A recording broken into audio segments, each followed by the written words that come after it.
Ladies and gentlemen, distinguished guests, I'm very happy to be here. And actually, I would like to say a few words about the European Union-China Business Association, because the Polish chamber, the Polish association, the China Association, is a very active member. And Mr. Jacek is a very effective member of our association. And maybe just a few words, the European China Business Association is in Brussels, and they actually represent all the China councils in Europe. So we are quite a force, and we are the de facto counterpart of the European Chambers of Commerce in China. I heard that last year you had Mr. Wütke, he was the chairman by the time, as a speaker on the same event. And so we represent de facto also more than 20,000 European companies who are active in China, or who are active with Chinese companies in Europe. So reason why we are also the co-organizer of the EU-China business summits. You know that in Brussels, last year it was in Beijing, but the year before it was in Brussels, that Li Keqiang is coming then with a huge delegation, and there's an enormous matchmaking between the European businesses and China, where I still miss a little bit Polish businessmen. So this is also maybe something for the Business Association to take up, because it's a very interesting forum to do business in Brussels by the 2 days they are there. We had also consulted quite a lot. For example, when the trade frictions started between the United States and China, the Chinese embassy to the European Commission asked us to see Mr. Fu Ziying. Fu Ziying is the Vice Minister of Trade, and he came to Europe, and especially to Brussels, to talk to the European Commission, to us and to business, Europe in business, especially to brainstorm about the possibilities, the role Europe could take on, the way the companies were thinking about China, and so on. So that's also very, very interesting to be in that forum. We also organize frequently, we are in the round table discussions with Malmström, with Kaitanen, you know, the responsible commissioners for China, and also there are business people from the European countries are coming, especially to have their voice heard and to discuss about bilateral things. So this is about the European Commission. Actually, I lived many years in the Far East, about 18 years, and many years in China. I come in China about 35 years now, and all has to do with, as you all know, with cultural differences. And Kishore Mahbubani, maybe you know the name, he's a scholar and a dean of the university, and the business university in Singapore. He said once, he said, if you start a speech in the West, you start with a joke, and you start a speech in the East, you start with an apology. So I apologize for a bad joke. So that is simplifying exactly what it's all about, and I think it's very important. And for me, being in the Far East so long, and well, you have seen I'm pretty tall. The Netherlands people are the tallest nationality in the world, as well the women as the men. Not the tallest race, that are the Maasai. So I always got the question in China, in Indonesia, everywhere, oh, Mr. Haakma, go, go, go, why you are so tall, you know, like the Chinese. And I always had to explain, say, well, I have to owe you an explanation. I am from the Netherlands, and 55% of the Netherlands below sea level. So I ought to be told to survive the tsunami. So that's starting with a joke, you know, in the European way. Another thing I would like to tell you, because it has to do with being big, being beautiful, being America first or being America alone. Big is not always the best. And I tell you a small anecdote. I'm coming from the province of Friesland, a northern province in Europe, in the Netherlands, with a very old language. Our language is about 800 years older than the Dutch language, and we are very proud of that. But Friesland is an agriculture province. So before the Second World War, it was an agriculture province mainly. So when Daddy died, the farm went to the eldest brother, right?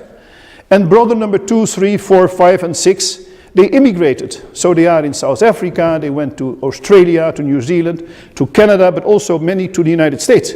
setting up a big farm, of course, because these are totally different measures there. So the joke or the story goes that the eldest brother, having the farm, got, after 25 years, his second brother having a farm in Texas on a visit to Friesland. And this guy came in for the first time after 25 years, you know, with a white suit, from Texas, with a big white hat, with boots, you know, with traces. And he came in, you know, he said, Americanized totally. And he said to his brother, "So, this is the farm of Daddy." "Yes, this is the farm of Daddy." "Not very big, huh?" He said, "Well, as big as you left it 25 years ago." He said, "You know, my farm in Texas, if I have to round my farm, the territory of my farm with my car, I have to take my car, take me 18 hours. And the brother looked at him, the elder brother, said, "Well, you know, I had once a car like that, I immediately sold it." So you see, that is the difference in big is not always the best. Well, I have to talk a little bit about the trade frictions, a little bit about Europe, and maybe a very small piece of history. You know, after the World War II, the United States and its partners built the international system based on security, democracy, international organizations, standards, and how to regulate the international world order. So, the US more or less was the patron of this system after the Second World War. Now, it seems that the American president is almost mentioned to be like a disruptor of the system. So many things changed. Actually, they're not believing in multilateral systems anymore. They are hiding back to protectionism, and they are really in a totally different position, and even attacks his allies, the European Union and Japan, and of course the big competitor China, by raising tariffs unilaterally and even threatening to do so more. So this is quite a very interesting situation. And the world order from which the globalization is profiting is now up for discussion. This was one of the big discussion points maybe you've seen in Davos. What is going with the world order? Where are we going? In which direction are we sailing? You know, what's the trend? And it was very funny that Professor Zhang Weiwei, a professor at the Fudan University, was also in one of the working groups. I was there as well. And he said there are actually three developments now in the world: the technological revolution, the division of world order, and the tensions between the existing world power and the upcoming world power. He said in the earlier days, each of these developments would lead to war. But now he said, and that was quite funny, he said, well, China is a peace-loving country, so we don't have to worry about that. So that was the focal of the working group. In the earliest day, every development would have loved to work.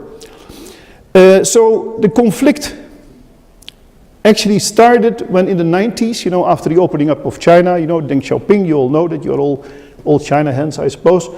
Then it started that very many companies went to China. Many foreign direct investors went to China, also many American companies. And the bigger companies, they survived. The smaller companies, many of the smaller companies really got bust, got in troubles, had to leave the country. And that is because, you know, there was the wrong partner choice. They did not even recognize the cultural differences, so they did the business in the European way or in the American way. So many conflicts arise. And actually, this is a very important thing to know as well, because still in the boardrooms of many companies in the world, this item of the fact that China is not trustable, that many problems, it's very difficult to do business, and your investment get bust, is still singing around. Of course, not everybody, because there are also very successful companies in China. But this is still an item, a perception which is still hanging in many places over the world. And this is, of course, not good for China. And the Chinese are also not so good, as you might know, in PR. The public relation, what we always call public diplomacy. I've been a diplomat for 30 years of my life. So public diplomacy, it's not enough to be good, it's to be seen to be good. And that last part is very difficult also for some European governments, but to seem to be good is totally different than to be good only. So, The real threat actually to the United States, well, we all know, is not so much the trade, is not so much the surplus and the deficit. The real threat to China was already building up for many, many years, and now especially over the last years, and especially after 2015, when Xi Jinping said, Made in China 2025. That's going to be the date that China is going to be, for at least 80-85%, totally independent of technological development. We can do all our own things and we don't need the rest of the world. Worrying statement for many, many states. They say, oh, what's happening in China? Are they going that fast? Yes, they are going very, very fast. You know, I've been there, I come there about 6 times a year. They are going extremely fast. So actually the reason of the start of this trade war is much more that the United States really would like to contain China, to contain in the walk up the ladder of technical advance and progress in the industrial innovation space, and to dismantle the product capacity in the global value chain. So to offshore or reshore the technology advance of China, especially the export from the United States and other European countries as well. Because as you might know, China is developing extremely fast in artificial intelligence, in robotica, in electric cars, in space, in aircraft building. But what they are missing is actually the semiconductors. They cannot make the very advanced semiconductors. So the import, most of the people don't know, the import of China of semiconductors is about $260 to $280 billion a year. So much more than the import of oil from the rest of the world. And they would like, in a couple of years, at least in 2025, from 20% that they are, from 70% that they are really dependent of the import from the rest of the world, especially for the United States and the European countries, for semiconductor technology production, to be back to 20%. So this is a very, very big thing. So, apart from that, the Americans were also afraid, like also some European countries, the BRI, you know, the Belt and Road Initiative, is also worrying quite a number of countries in Europe. Quite interesting, because we all know this is the biggest infrastructure plan in the history of mankind, which Xi Jinping thought of in about 2013, 2014. I was a speaker in 2014 in the Liangjiang Forum in Chongqing about the Belt and Road. It was just the first initiative. One Belt, One Road, it was called by that time. Now it's the Belt and Road Initiative, with so many maritime and land routes and rail routes to Europe, to connect Europe and to connect India, to connect part of Russia, to connect a part of Africa. So this is worrying. Even some European companies, they say, countries, they say, well, what is China doing? You know, they'd like to. What is the reason behind that? So very much distrust, which is very much a pity. And this is also for the Americans something like an inroad from China into Europe. Another thing is, of course, the Asia Infrastructure Investment Bank, also very much worrying. You know, we have the IMF World Bank. China could never be a member, don't forget. So all of a sudden they said, we are growing so fast, why don't we have our own bank? So they set up the Asia Infrastructure Investment Bank. And one of the countries in Europe who actually subscribed first was the UK. To the big headache of Obama by the time, because they thought, well, the UK, that's our partner, it's our Atlantic partner, and they are the first to sign up with the traitor in the East. You know, that's totally different. So that's actually what happened. So I'm going to say a few things about trade and about the investment, because that's also interesting to know. First of all, the trade tariffs imposed 10%, 200 billion, right? We all know. Does that hurt the Chinese economy? Hardly. Hardly. Why? Because many of the produce which is affected is produced in multilateral companies, so it's quite easy in the medium long term to shift, because they're all companies with an international footprint, to shift or swap that production to other countries, so not affected by the tariffs to the United States. That's one thing. Secondly, what also many people don't know is that, and that's why I started off with the 90s, you know, all this FDI came into China, you know, sometimes 120, 140 billion on a yearly basis. So all these companies investing in China and producing in China, 60% of these companies, I mean, the export of China for 60% of the manufactured export of China is produced in foreign direct invested companies. 60%. So even American companies. So that means an American company cannot produce in the United States anymore because it's too expensive. They shift the whole production to China. They produce in China and they export again the same produce back to the United States. They are also all affected by these tariffs, of course. On the other hand, if you look at the receiving side, and many of this this production can swift to Turkey, to the Philippines, to some of the surrounding Asian countries, even to some of the countries in Europe, especially the eastern part of Europe. The production can be shifted quite easily. Good for Poland. Agriculture produce, why not? So substitution, we call it. So in the long run, and then another factor is of course that the declining Chinese currency and the tax rebates. Actually, as a result, the 10% is not really hurting the Chinese economy very much. On the other hand, China is also not so dependent of export anymore because it has been developed such an incredible big consumer market with 500 million well-off middle-class consumers. So that is for them much more important than the export figures. So many reasons why the 10% is not really hurting so much. In the medium long run, it hurts the economy maybe 0.5% of GDP. So much less than people might think.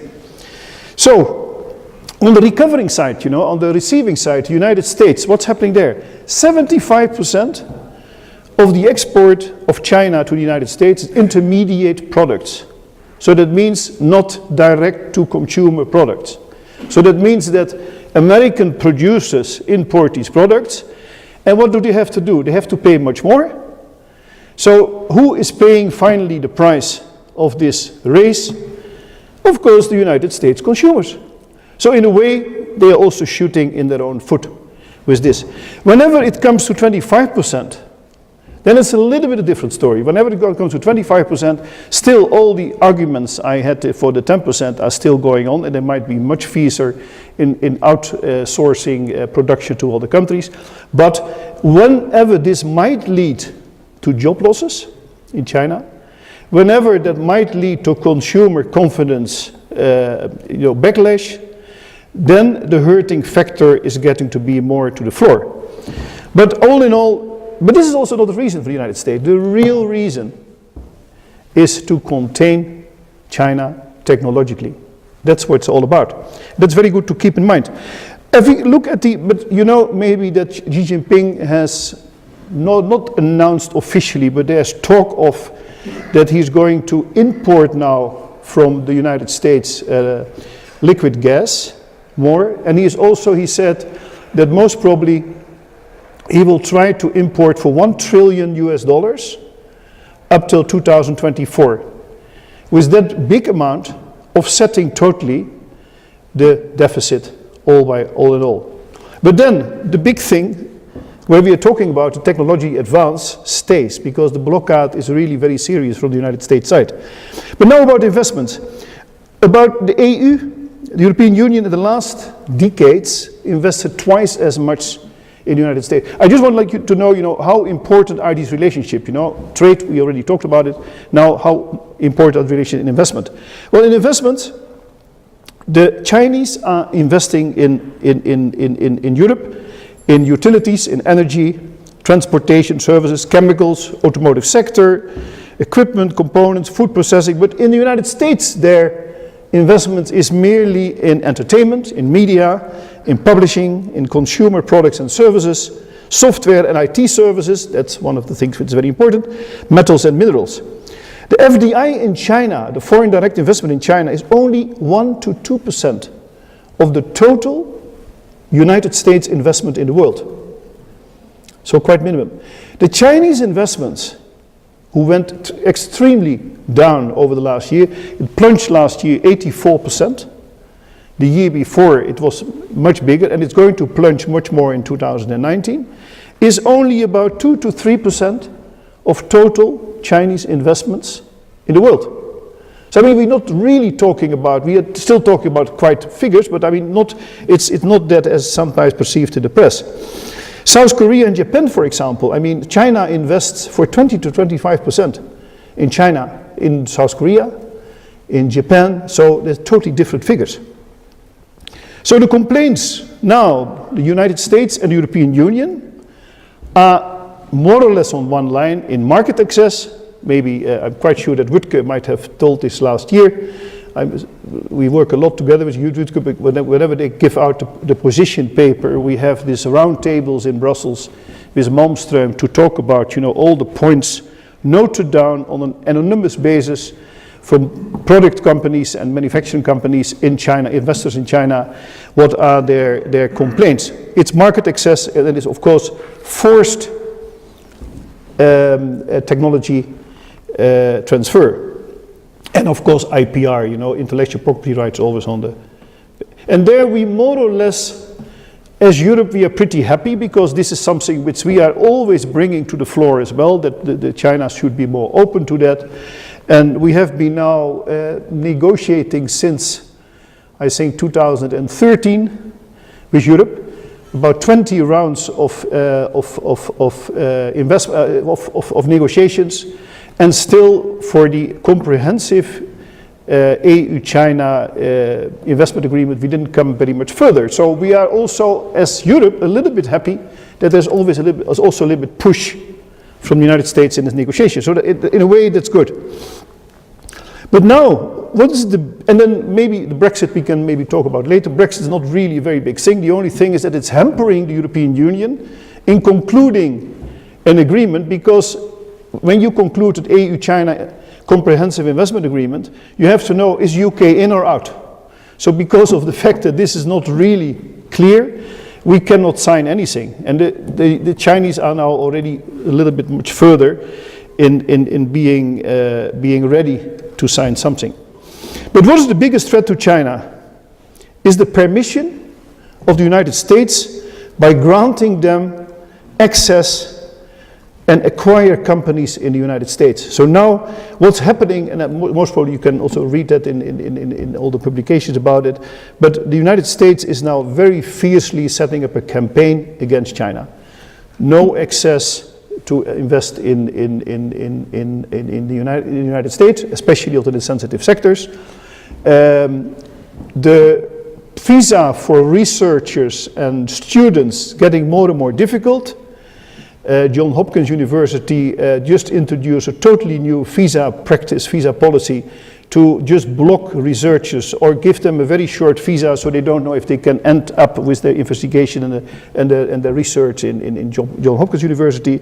So more and more also to contain China, not IP anymore to China, no semiconductors anymore to China. There are a few deals, very big deals are already blocked from semiconductor production equipment to go to China. So in all, and of course, the Chinese also retract, you know the Chinese are quite modest people, and they are looking for their chances, and they see now that CFIUS, the Committee for Foreign Investment of China, is coming much more on their way.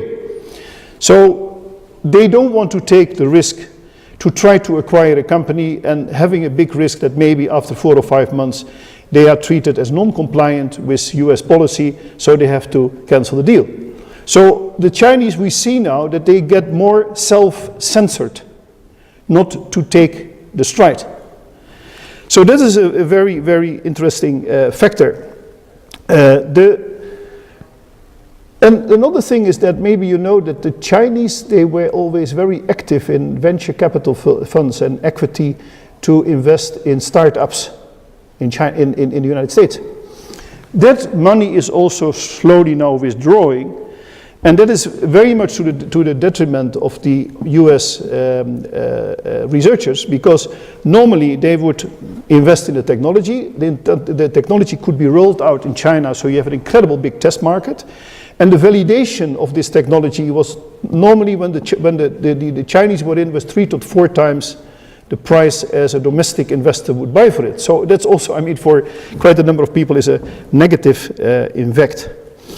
You know that B2B, business to business, Huawei, ZTE are already blocked for quite some time in the United States. The United States now is coming up into a campaign where they actually are not only blocking Huawei for the government applications, but also, well, in a very strong way, suggesting the private sector not to take Huawei equipment.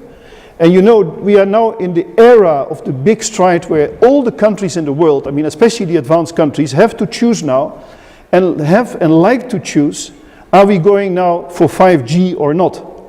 Because if you have your network on 5G, you have an enormous advantage in all the applications you even can imagine, even in the cyber space and even in any application. So this is the reason that now China is actually contained, but also to enter the United States market. So that's a very, and CFIUS is getting more and more active, because in the past CFIUS was there for quite a number of years, but actually people and companies hardly reported to CFIUS, and when they reported, then normally they got an okay.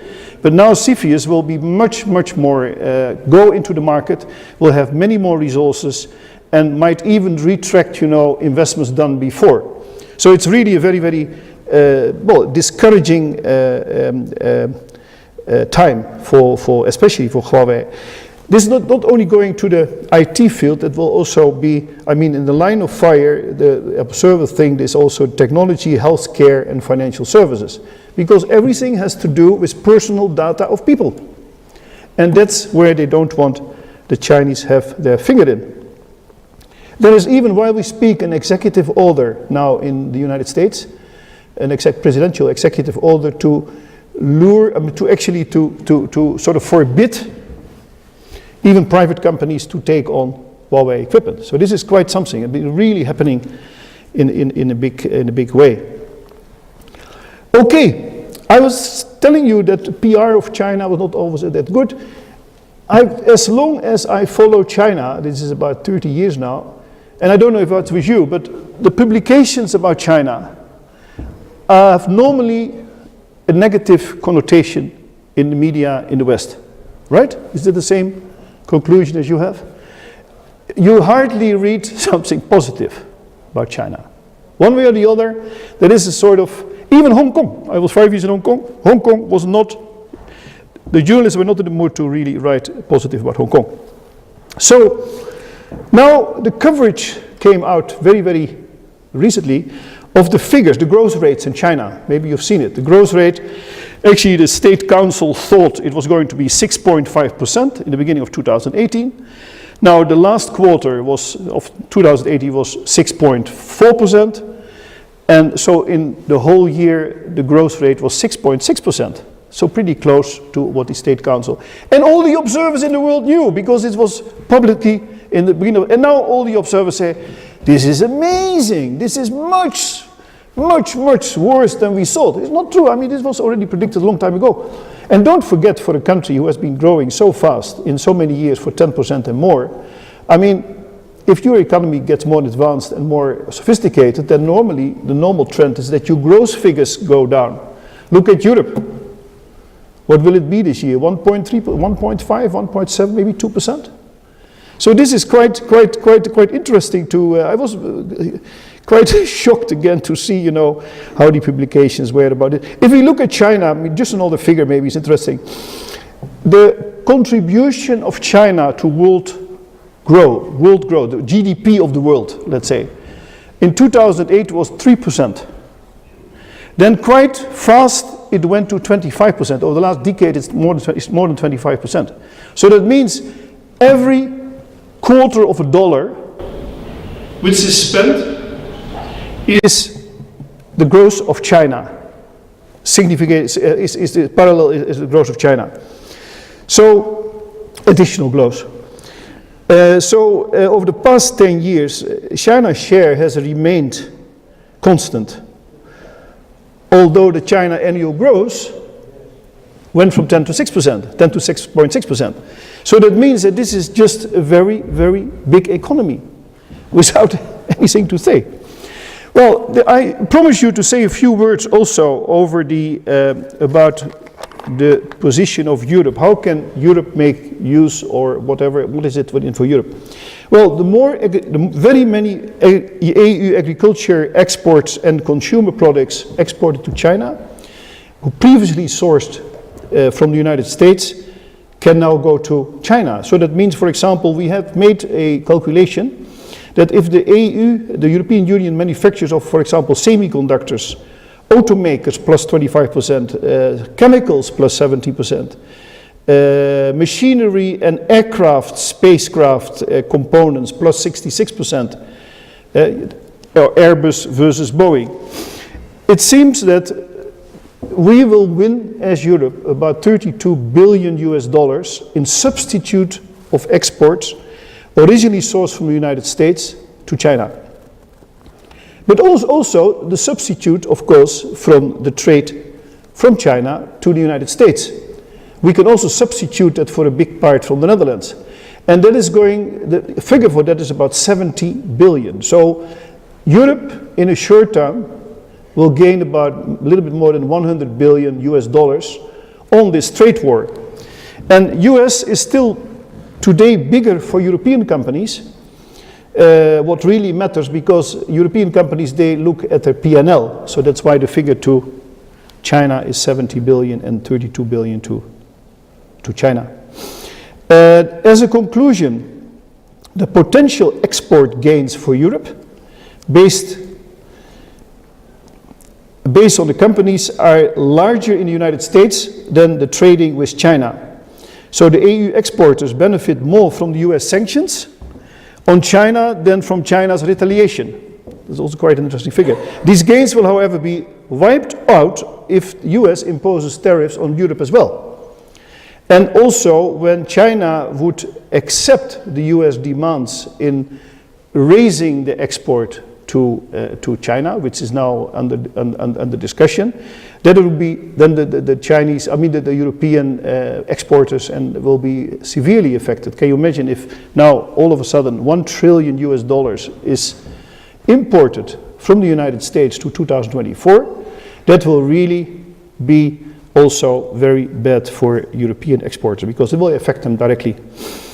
Beijing is actively reaching out now to Brussels. I told you the discussions we had as the European-China Business Association with the chief negotiator of the Chinese and also with Fu Ziying.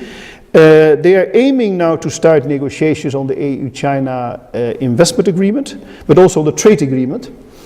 And China also wants the European Union to be a strategic partner in the WTO. And the Chinese ambassador told me very recently that China is now officially a partner of the working group of the WTO for the reformation and of the WTO. So that's quite an interesting achievement.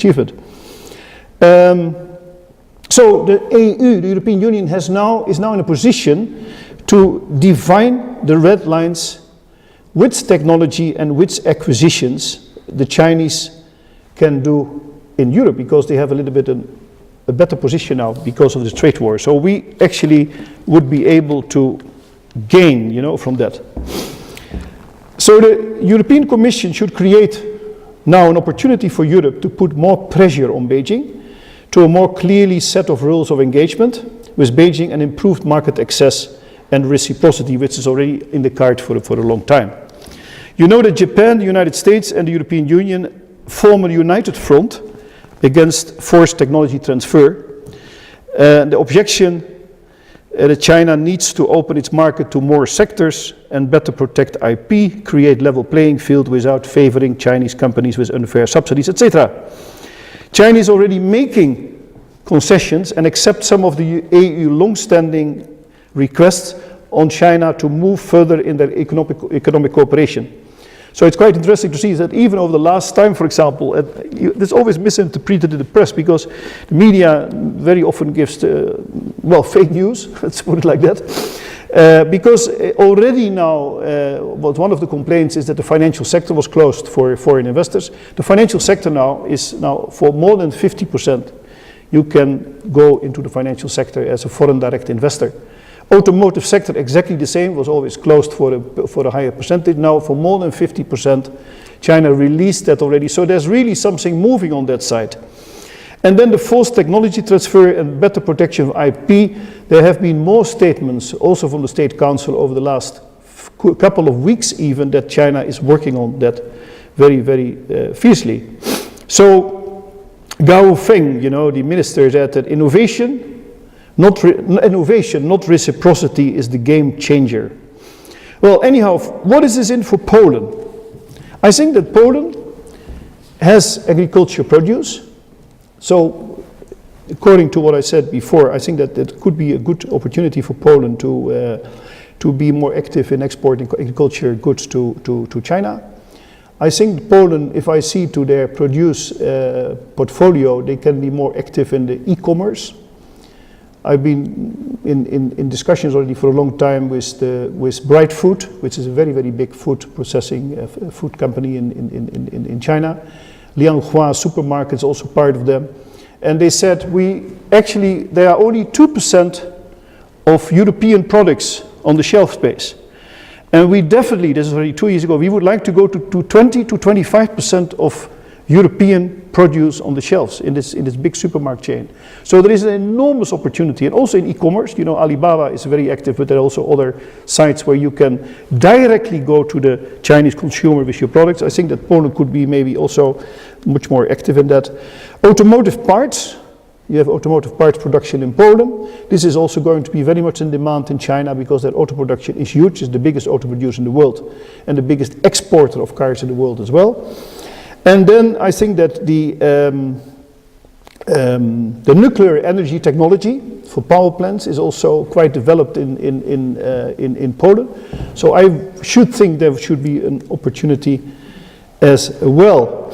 Then there's a little bit of a weaker point maybe, but that's also very much a discussion because quite a number of countries, especially Germany, is very, very unhappy with the 16+1 initiative of China. You know, Poland is one of the countries in the 16+1 initiative.